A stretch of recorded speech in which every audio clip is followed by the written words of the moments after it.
Greg Peterson, one of the co-founders of the Robert Jackson Center, and I'm thrilled this opportunity to have a special, I'm talking extra special, continuing legal education program with 4 incredible individuals.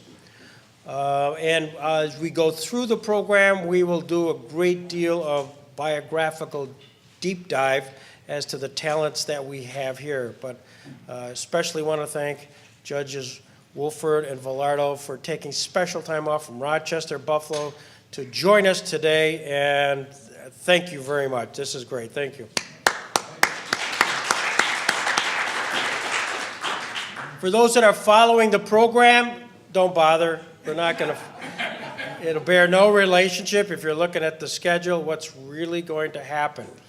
And I'll explain why it's changed when we go through the biographies of the individuals who are our presenters.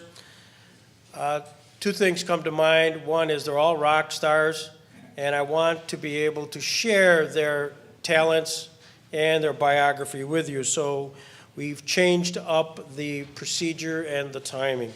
Also, we wanted to make sure that we had a booklet which is very instructive, which includes a variety of information given by Judges Villardo and Wolford, and take that home as a ready reference. There's also the rules of court from the criminal procedures, the civil procedures, from the federal courts. There's also terrific memo put together jointly by Rod Personius and Terry Connors with regards to evidence.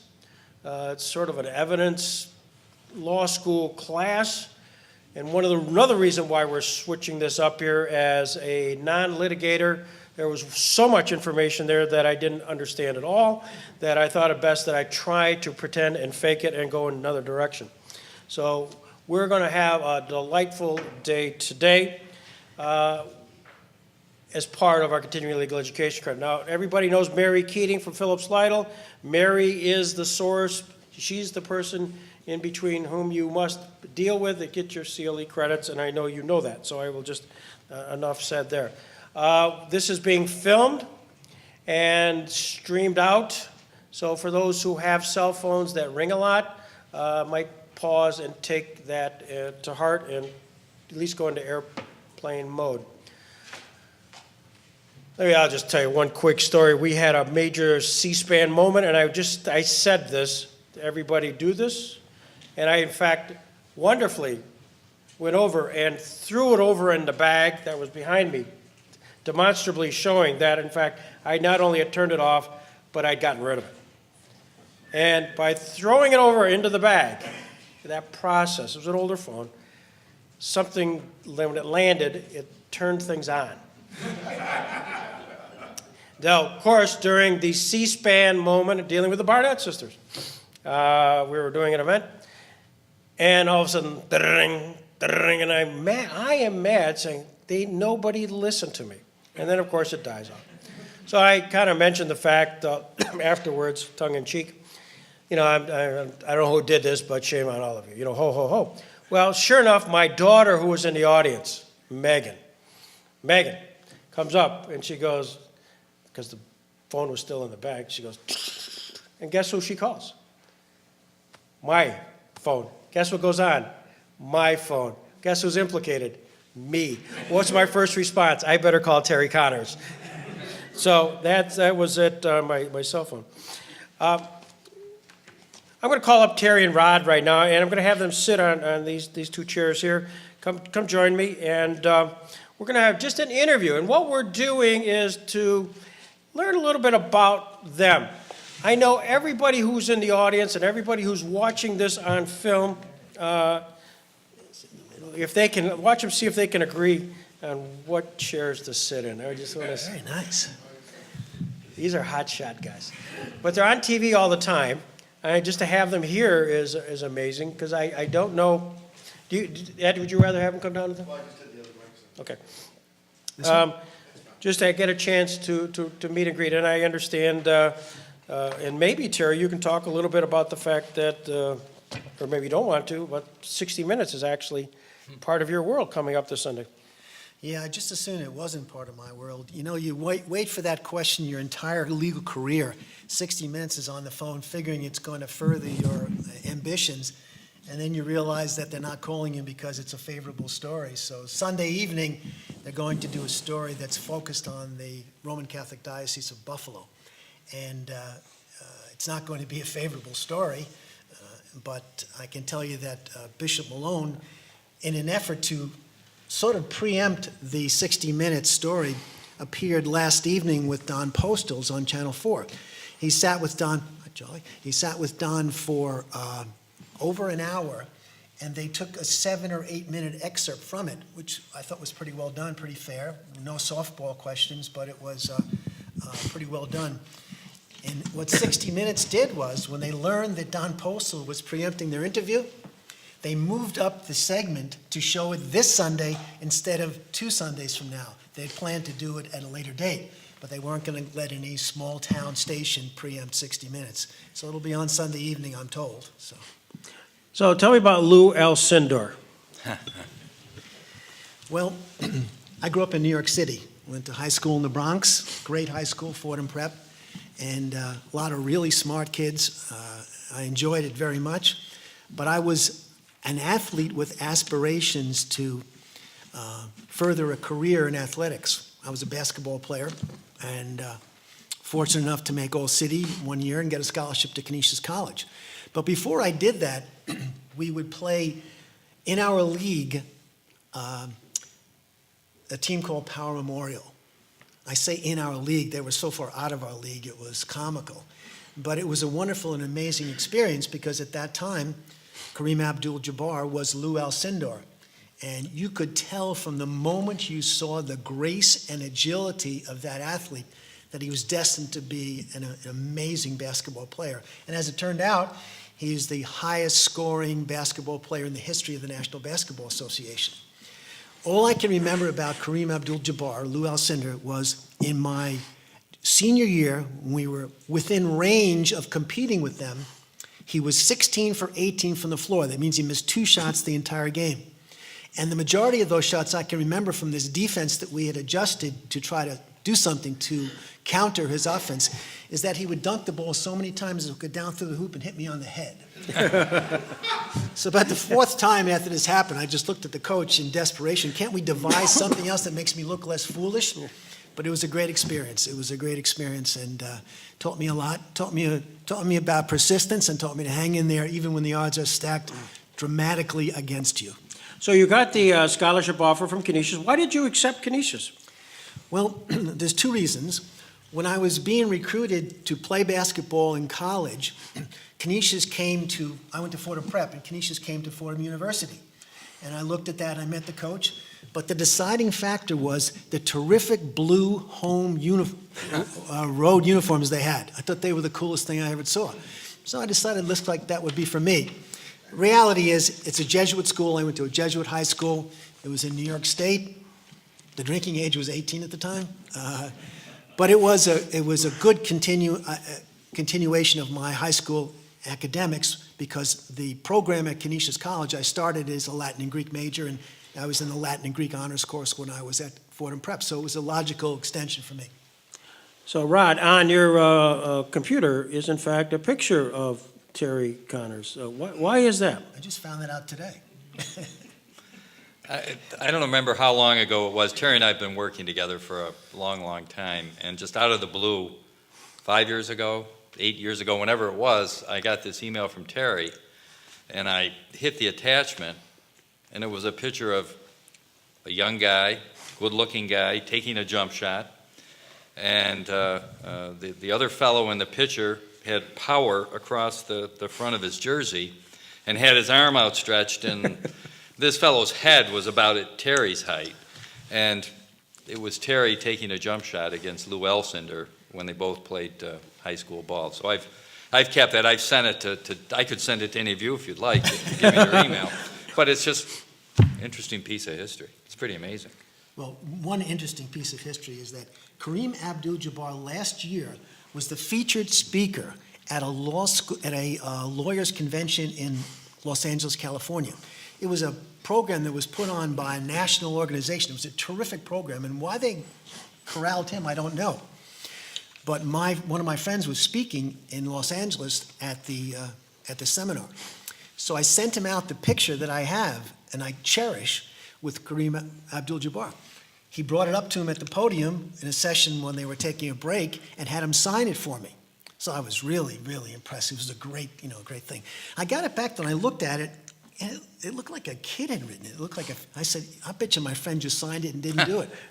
So I Googled the autograph, and sure enough, it was Kareem Abdul-Jabbar. It was actually the way he wrote. So I saved that.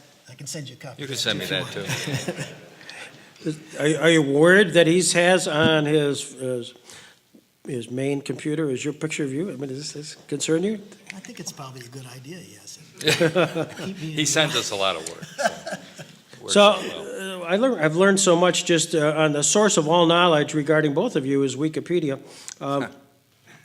Is the fact that because the drinking age was 18 at Canisius, that really looks like you may have gotten into a bar fight at some point, which ultimately led to you meeting your wife-to-be. How's that all work out? See, I thought we were going to talk about the law here. Law, it'll come up. Did 60 Minutes give you a call? So my wife and I have been together 46 years. Not married 46, but we've been together. But we met in 1963, it was, I believe. 1973, okay. And so my friends from New York City came up to visit me because it was on the occasion of my birthday. And we were out and having an enjoyable time celebrating my birthday, maybe a little bit too much. One of my friends got into an altercation with a fellow at a bar, and I went over to kind of play peacemaker, break it up. As it turned out, he didn't look for any peace at the time, and it turned out everyone ended up with black eyes or swollen lips, and I ended up with a pretty good shot in my lip. I went to the emergency room to get some stitches, and while I was there, this really nice, attractive, sweet nurse came up to me and said, I need to take some background information. So I gave her my name and my address, and she said, well, how old are you? And I said, well, what time is it? And she said, oh, I got this smart aleck guy here. Well, I said, no, seriously, what time it was? And it was 10 minutes after my birthday, so I was, 23 at the time. And the week later, we went back to get the stitches taken out. It was a Thursday, I'll never forget, and I asked her out for that Saturday night, which I never let her forget that she didn't have a date on that Saturday night. And sure enough, she said yes, and the rest is really history. She's a wonderful addition to my life and to my, our family. She's just an amazing person, far more talented than I am. Yesterday, we were blessed to have a presentation by Judge Sal Martocci, who we had lunch with today, and I learned that both of you had, your paths had crossed with his. Do you want to share a story or two about Sal? Because we'll make sure he sees it. Or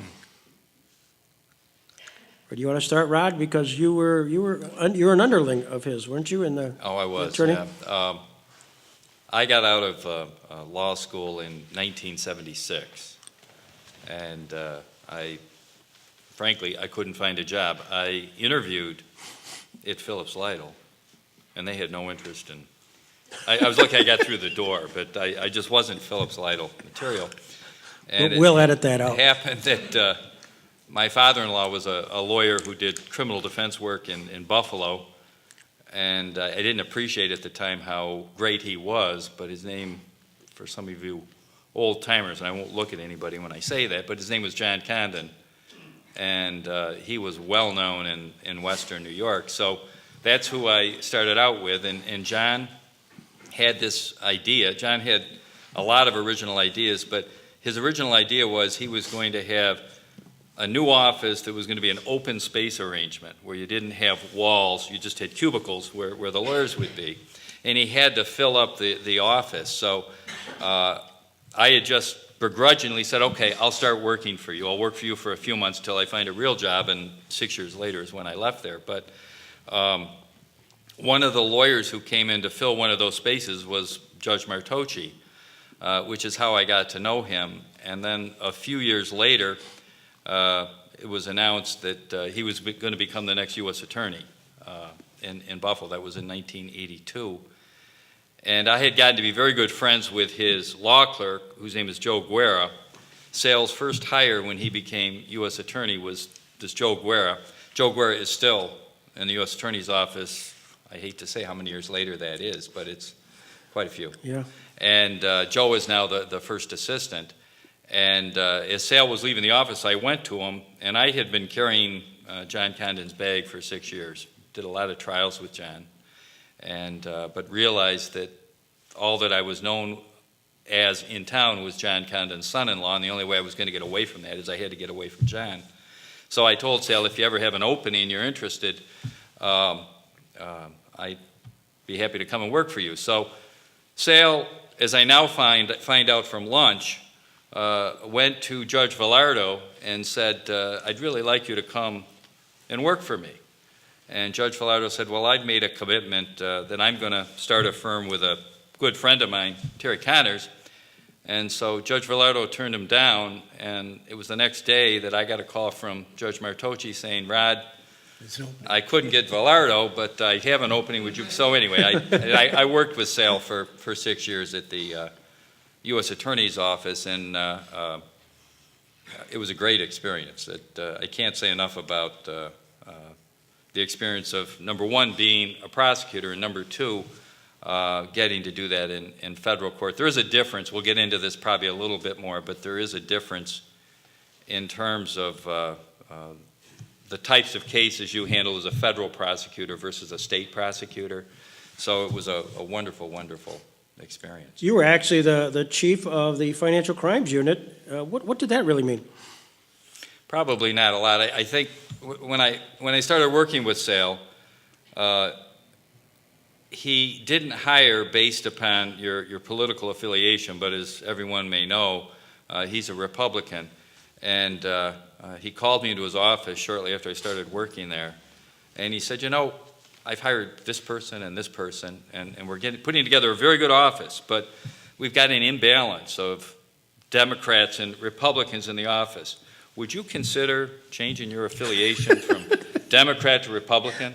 And I said, Sale, no problem at all. So I changed my affiliation to Republican. I've been a Republican ever since. I'm probably how would you say that, a Democrat in Republican clothing. But in any event, as I worked there, I only stayed there for 6 years. Back then, that's how long you would stay, is somewhere between 4 and 6 years. And I'd been there about 4 years, and I went to Sale, and I said, I'm thinking about switching my affiliation back to Democrat. What can you offer me? And so he offered me the title of being chief of financial. The rest is history. No, really, when I left John Condon, he said, don't spend your time doing bank robberies and drug cases. Those may seem like they're fun, but spend your time, ask for the white-collar cases, which probably is some of the better advice I ever got. But that's what I did. So Sale decided, because we were getting more and more of those cases, he needed somebody to fill that role. So because most of my cases happened to be that, it was probably by default that I got the title.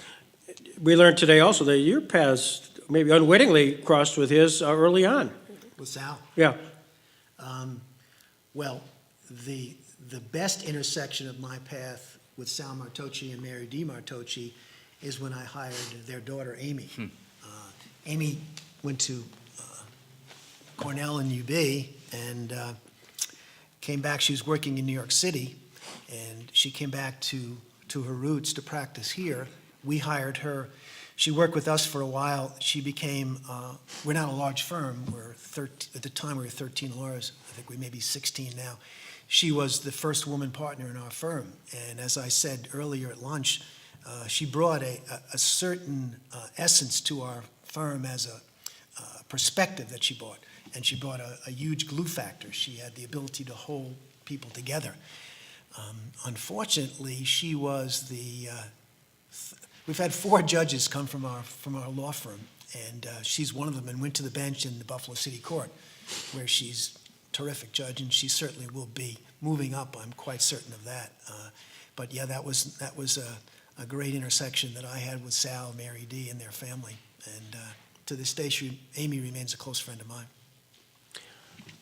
So I'm reading a little bit about you, Rod, and they discuss that your practice is a sophisticated criminal defense practice that spans 3 decades. You're one of the most sought-after attorneys in Western New York. You're a veteran of both defending and prosecuting complex fraud, tax, environmental cases. Is that something based on what your practice as assistant U.S. attorney, that's the niche that you wanted, or is that the niche you sort of inherited that you found interesting? My wife Louise wrote that, so that's where it came from. No, it definitely came from the work that I did in the U.S. Attorney's Office. When I left there, and part of that story is I left in October of 1988. It was almost exactly 6 years after I got there. Dennis Vacco, who's a very dear friend, had just become U.S. Attorney, I think, in maybe June. I had 2 trials I had to finish back to back before I left.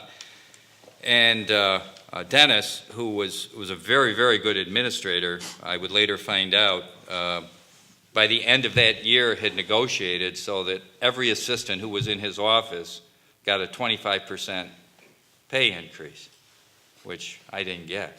And it's probably a good thing, because had I gotten that, I probably would have stayed there. But I went with a firm called Brown and Kelly, which has been around for forever, and I'm sad to say that yesterday or the day before, one of the more prominent partners, Paul Hassett, passed away. He'd had a difficult couple of years with Alzheimer's, so it's really a blessing. But in any event, when I went with Brown and Kelly, I thought I'd be doing civil work, and I found out 2 things pretty quickly. Number 1, I didn't really enjoy doing civil work, and number 2, because of the experience in the U.S. Attorney's Office, people were coming to me, referred by other lawyers, to do the white-collar work.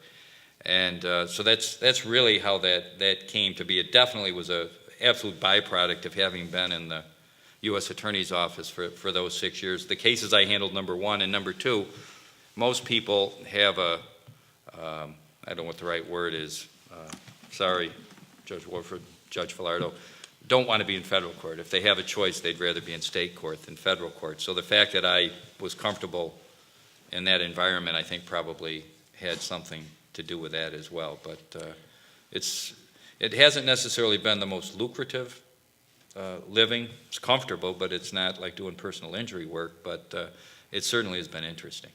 Terry, how did you find yourself in your niche? I mean, you are a boutique firm. That just didn't happen overnight. When I went to law school, I worked very actively in the court system, and I got a chance to see lawyers firsthand and see who I wanted to be like and who I would learn from. But I was convinced that after I graduated from law school, I was going to be the next F. Lee Bailey. So I interviewed only with criminal lawyers. I interviewed with Harold Boreanaz, John Condon. I interviewed with Vince Doyle as well. And I interviewed with one other that escapes me right now. But along the way, a graduate, an alum of Canisius College, said to me, Terry, why don't you just meet my lawyer? He might be able to give you some advice on your career. And I said, okay. I was pretty convinced I knew it all, but okay, I'll meet with him. And I met with Rit Moot, who at that time was a partner in Olin, Damon, Morey, Sawyer, and Moot. And he was a first assistant U.S. attorney for a while, but he was doing mostly civil work. And he said, listen, I understand your penchant for criminal defense work because that's been your experience so far. But don't sell yourself short. Expand your horizon, allow yourself to appreciate and to experience other areas of law besides one. Then you can always make the decision if you want to focus on one area of law. Sounded like pretty good advice, and they offered me a starting position at Damon and Morey that was $12,000 a year, a lot more than the other criminal lawyers were offering at the time. So I gave it a shot, and it was the best decision I ever made in my life because what I was exposed to was all areas of civil law. I was exposed to different disciplines, I had a large firm structure behind me that taught me a lot about the administration and the practice of law, things I never would have ever known about unless I experienced them firsthand.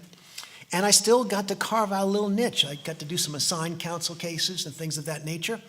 So I had a really good experience there. It was a very productive practice for me, great mentors, but I still had that itch, to do some additional criminal work.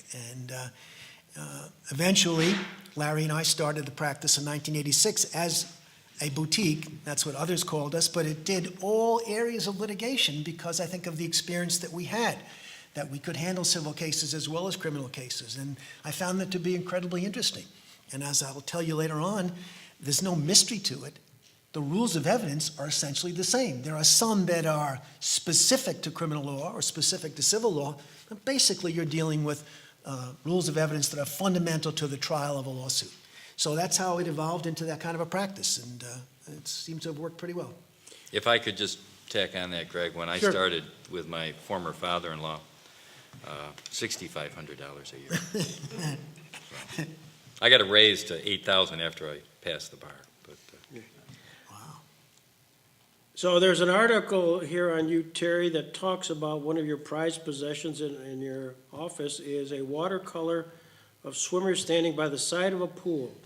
And it was painted by a Michael Murek. What's that all mean? An unbelievable experience.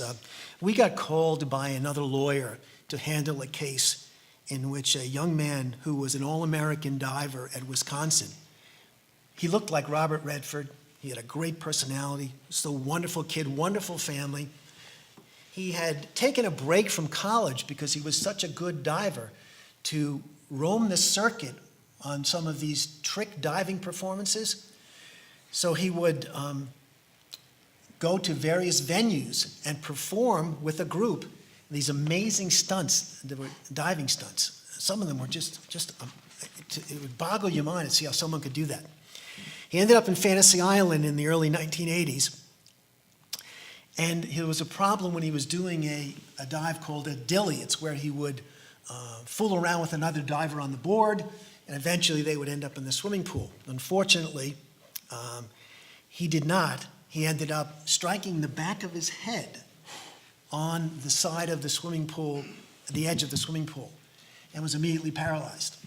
And a tough case, I never forget everyone who told me about the case said, "Oh, it's assumption of the risk. You're going to lose. You're going to lose." Well, this other lawyer had more faith in us, and he asked us if we would take it over. So we took it over, myself and a terrific young lawyer by the name of Lawler Quinlan. And we took it over. We tried the case here in Erie County Supreme Court. And, we just got to know the family so well, which I think you really have to do when you're going to do civil work, plaintiff's work. You have to almost put yourself inside of what their experience is. That saying about walking a mile in their shoes, it really makes a difference in your ability to advocate for those individuals. So Michael and I got to be good friends, and he actually became very close with Lawler Quinlan as well. We tried the case at the time, and so many people were questioning why we would even take the case. But we were able to find a theory through some hard work and investigation to show that the diving board was not extended a sufficient amount over the edge of the pool. And we found this regulation that we argued like heck to make sure it applied, and the judge applied it. We tried the case, and we got a verdict of $58 million. It was the largest verdict in the history of Western New York. And I'll never forget it, too, because it was a magnificent jury. Every case that you try, there comes a point in that case where you make a turn. And when you make that turn, if that jury turns with you, something very good is going to happen. Well, about 3 or 4 weeks into the trial, we made that turn, and that jury turned right with us. So we had a pretty good anticipation of a verdict. Didn't think it would be that high, but it was a remarkable event. And when it was all over, Michael Murek painted a portrait that I have hanging in the office. It is a magnificent portrait of swimmers around a pool It's almost abstract, but it's magnificent. He painted it with a paintbrush in his mouth. He paints with his teeth. But if you saw this painting, you'd think it was done by a magnificent, you'd think it would be done by an artist who was renowned. It really was excellent. And we've stayed in touch. We were able to make a difference in his life. We improved the quality of his life, which we're very proud of. Lola went out to his wedding. He was married recently. And it was just a great experience. So Rod, you get a chance one time to be asked to assist in defending one of the Lackawanna Six. We had U.S. Attorney Hochul here some time ago, talked about the Lackawanna Six and the prosecution of that. Right. But you were brought into that orbit as well. Tell that story. I remember how I found out about those arrests. There used to be a restaurant bar right near where we live in Hamburg. It was at the time called Mackenzie's, and now it's called Lucia's, but this was before we had our twins. And we would go there most Friday nights I would get a fish fry and my wife would get the fried shrimp. And when you walked into Mackenzie's, as it was then constructed, there was a bar and there were TVs above the bar, and everybody was glued to the TV sets, and so we started watching it too. And all the newscast was about the fact that these 6 young men from Lackawanna had been arrested for terrorism. And I was very interested in it. I didn't have a lot of idea about exactly what the claim was, but it was interesting to me that it was that close to home.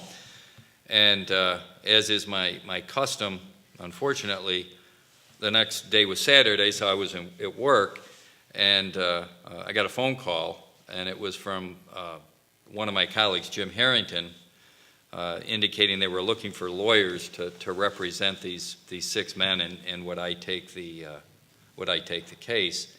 One of the defendants. So I didn't think long about it. I said, "Wow, this could be very interesting." So I took the case, and Bill Hochul was the prosecutor, and it would later become the U.S. attorney. And Bill, as a courtroom lawyer, was and still is, although he doesn't do a lot of trial work, as skilled as there is in a courtroom. And he's blessed with photographic memory, where he doesn't have to have anything in front of him. He can do what we're doing right now, but he can do it with evidence and the law and everything else. So we had to have a hearing to determine whether or not these gentlemen would get out on bail. And I think naively, the 6 lawyers and certainly the defendants and their families thought we had a chance of getting them out on bail, and the reality was we didn't. But Bill just was phenomenal with what he had put together and what he put on the screen. But what was just simply a bail or detention hearing ended up lasting over the course of a month. I think it lasted like 6 days. And Magistrate Judge Schrader handled it, and there were times where he would make us think that we had a chance, and then we didn't have a chance, and so it kind of was this back and forth. But of course, in the end, he detained all of them. The fellow that I represented became very, very close with him and with his family, and they all ended up taking pleas of guilty. The prosecutors were smart enough to realize that they needed to get pleas in this case. They didn't want to prosecute this case because if they prosecuted it, all this evidence that they had gathered, to some degree, they would have to share with us, and that they didn't want to do that. Some of us on the defense team realized that. One of us didn't really realize that, and sadly, despite the fact we had an agreement that the 6 would stick together, and if any of us was going to take a plea, the other 5 would know. We all found out that one of the lawyers broke that pact and took his client in, and that defendant took a plea, and that kind of set the stage for what happened to all 6 of them. We really didn't have that set the bar. And so they all ended up taking pleas.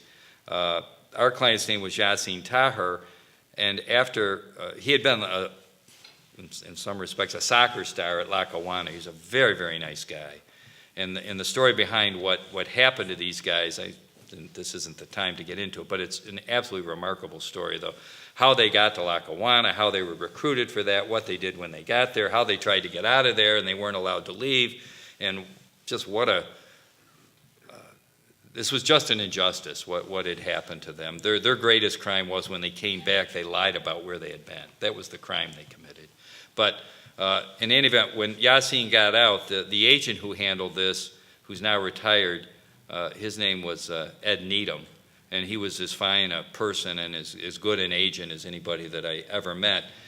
He, through this, they all ended up cooperating. He and Yasin developed a bond, and I don't know if he still is doing it, but for years after that, Yasin worked with Needham and would travel around the country and meet with agents, young agents in different FBI offices throughout the country to educate them on what had happened to him so that they knew what was being done to try to draw young Muslims to join and go overseas and become a jihadist. So it was a very, very interesting experience. And as interesting as anything about it was dealing with the international media, because everybody wanted you to go on TV. And Greta Van Susteren, I remember in particular, was after me all the time to get me. Remember, Greta Van Susteren used to have a show, and she wanted me to go on her show. But some little guy on my shoulder said, "I don't think you really want to do that." So I declined. But it was a very, very interesting case. Well, you're both in some form or fashion in the news a lot. You're notables, if not celebrities, certainly down here in the southernmost part of the world. How do you deal with the media? I mean, how do you make the decisions to say yes or no? Because sometimes it could advance your client's cause, and sometimes it could not. I mean, what are some of the factors? Terry, you're on there quite a bit. You know,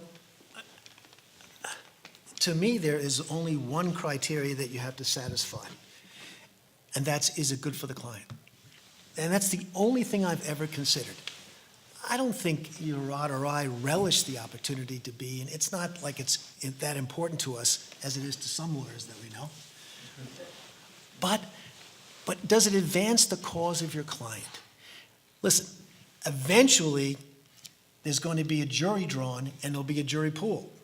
And while there are ethical restrictions on what you can and can't say, if you can put on a good face for your client and your client's benefit, I believe you have an obligation to advocate and to advocate publicly.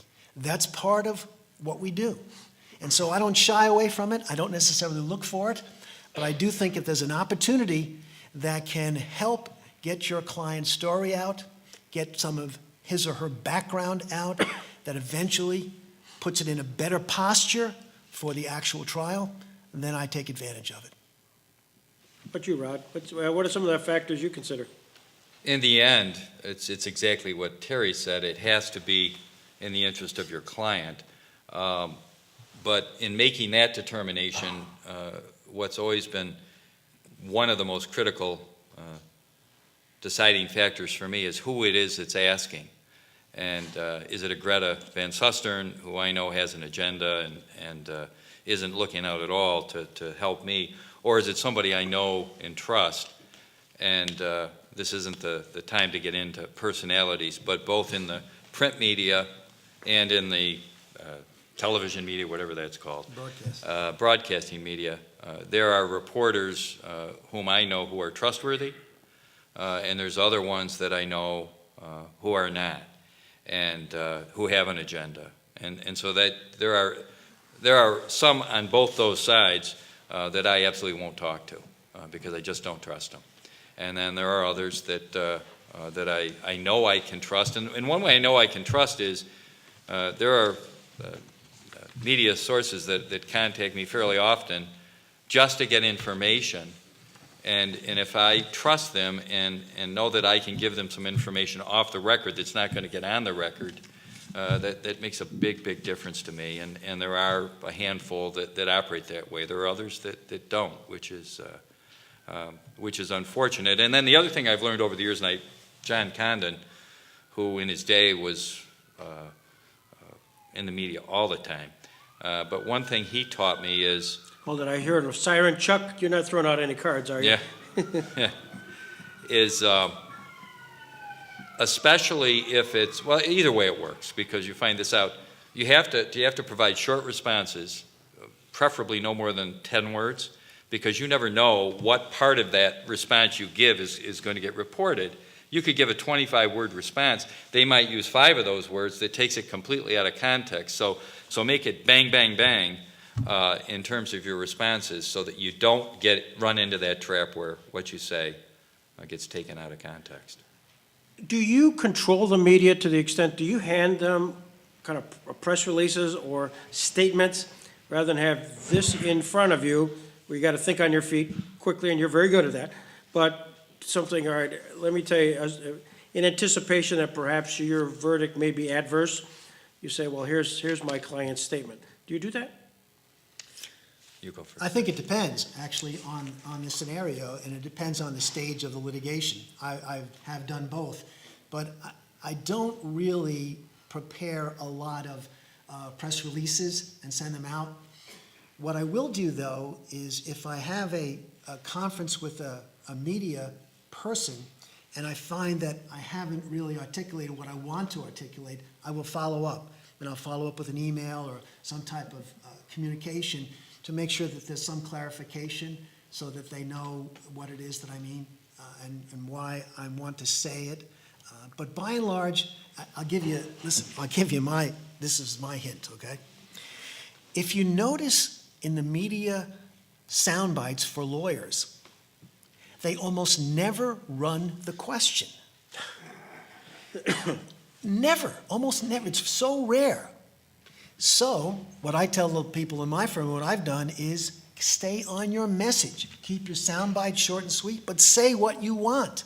And I've said it several times and repeated it. And frequently, that's all they will run. They'll play that absent the question. And that can be pretty effective to get your message across. Rod, do you have a strategy like that? We seldom do press releases. We're not, if you go on our website, one thing it says is we don't advertise, and I'm very big on that. So we're not out looking for it. Normally it's them getting a hold of us, and what happens often too is you're leaving the courthouse, and what are you going to do at that point? You don't want to, they've got a job to do, and one thing that I found that is helpful, and again I learned this from Mr. Condon, is you can ask them ahead of time, what are you going to ask me? And they'll tell you. And if they won't tell you, then don't have the interview. But normally they will tell you and stick to that script. I haven't really gotten burned by doing that. And then the other thing on this idea of keeping it short, a very quick example, Tonawanda Coke has been in the media lately, and I was part of that disaster a few years ago when there was a conviction of the company and the environmental officer. But more recently it shut down, and that's been in the press. And so I've been brought into that to help with that. And there was a question of getting out some type of a press release. And so we went back and forth on that over a weekend. And based on what Mr. Condon told me, what they initially presented to me was like 2 pages long. And I said, my first and probably my only suggestion is, this can't be more than 2 paragraphs. You've got to cut it down. If you don't, you're going to run into all the trouble I was talking about, and they'll never print the whole thing. So we were able to get it down to 2 paragraphs. The entire press release was printed in the paper. So, I mean, it's a great example of, you got to keep it simple and short, stupid. Our time has flown, but as a segue, Terry, if I could, we're going to bring up the judges, but I think what's nifty is obviously there was this Connors Velardo, and at some point 3 years ago today, the actual vote occurred. Can you set that up? And then we're going to ask them to come up. This will be the introduction. Well, let me set it up by ending with the vote was unanimous. Larry's approval was unanimous, which came as no surprise to us. But, if ever there was a lawyer that was ordained to be a judge, it's Larry Velardo. And it's not just because he's one of the smartest people that I've ever engaged with. It's because he has this sense of fairness about him. So I would say off and on for the last 10 or 15 years, Larry has had a real keen interest in becoming a judge. But he was largely politically invisible. That's a term I learned the other day. And so those type of influences were never going to get him on the bench. He had to get there on qualifications. And it so happened that a confluence of events occurred that was able to put his credentials front and center in the applications before Senator Schumer and ultimately before the Judiciary Committee, and applications ruled the day. So we were, personally, I was terribly sorry to see him go because of what we had done together, what we'd accomplished together, but I knew in my heart it was the right thing for him and the right thing for his professional career. So when you say setting it up, this was set up by some higher power than myself, and it's the right outcome. With that, I want to say thank you to Rod and Terry. I'm going to have you take their seats, if you will, and ask Judge Wolford and Judge Villardo to join me.